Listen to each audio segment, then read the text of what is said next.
தமிழோ உங்கள் தமிழ் நேஷன் நியூஸின் மிக விரைவில்.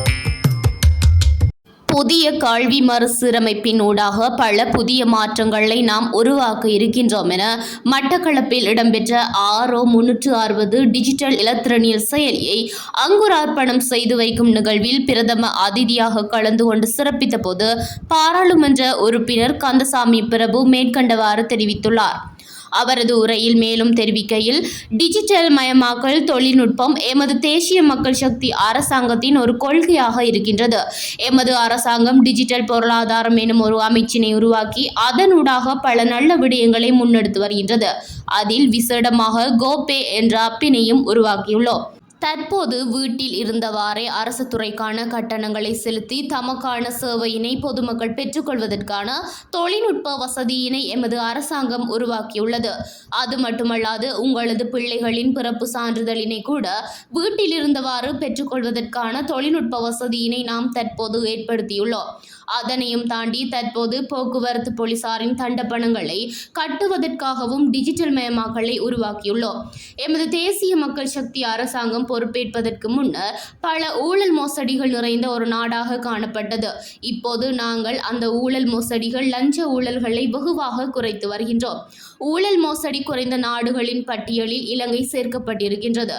வெகு விரைவில் இந்த நாட்டில் ஊழல் மோசடிகளை முற்றாக ஒழிப்பதற்கான நடவடிக்கையினை செய்து வருகின்றோம். எம்மை அண்மித்த இந்தியா போன்ற நாடுகளில் புதிய தொழில்நுட்பங்களின் ஊடாக தங்களது சேவைகளை அவர்கள் விஸ்தீரணம் செய்திருக்கின்றார்கள். பொருளாதார ரீதியாக அந்த நாடுகள் முன்னேற்றம் காண்பதற்கு அந்த தொழில்நுட்பமும் முக்கிய வகைபாகம் கொண்டுள்ளது. அதனை போன்று நாங்களும் எமது நாட்டில் இவ்வாறான தொழில்நுட்ப முறைமைகளை கையாண்டு நாட்டை ஒரு வளர்ச்சி பாதைக்கு மாற்றுவதுதான் எமது நோக்கமாக இருக்கின்றது. இன்று எமது அரசால் புதிதாக உருவாக்கி இருக்கின்ற கல்வி சீர்திருத்தம் தொடர்பான விடயம் ஒரு பேசு பொருளாகி கொண்டு வருகின்றது.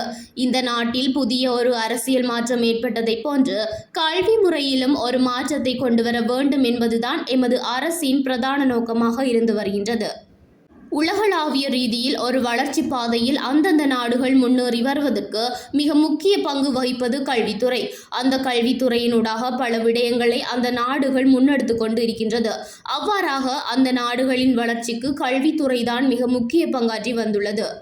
அதை போன்றுதான் நாங்களும் இந்த கல்வி சீரமைப்பை உருவாக்கியுள்ளோம். கடந்த காலங்களில் இருந்த அரசாங்கங்கள் பல கல்வி சீர்திருத்தங்களை உருவாக்கியிருந்தார்கள்.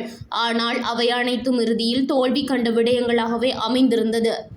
ஆனால் எங்கள் பிரதமர் தலைமையில் உருவாக்கப்பட்டிருக்கின்ற கல்வி சீரமைப்பானது விசேடமாக பல நல்ல விடயங்களை உள்ளடக்கியுள்ளது.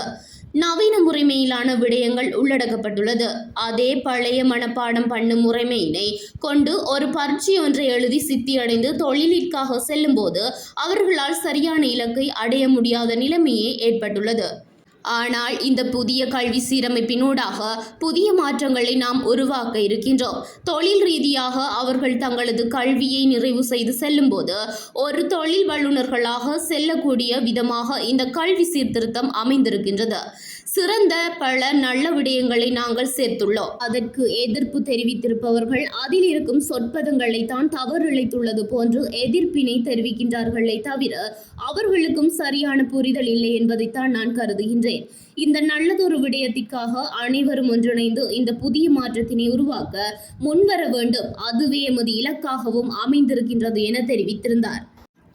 360 நிறுவனத்தின் நிறைவேற்று பணிப்பாளர் தேவநாயகம் நிரோஷன் தலைமையில் இடம்பெற்ற நிகழ்வில் விசேட அதிதிகளாக மட்டக்களப்பு மாநகர சபையின் முதல்வர் சிவம் பாக்கியநாதன், மாநகர சபை உறுப்பினர்களான எம் துதீஸ்வரன், செல்லப்பெருமாள், வனிதா, SPM நிறுவனத்தின் அதிகாரிகள் என பலரும் கலந்து கொண்டிருந்தமை குறிப்பிடத்தக்கது.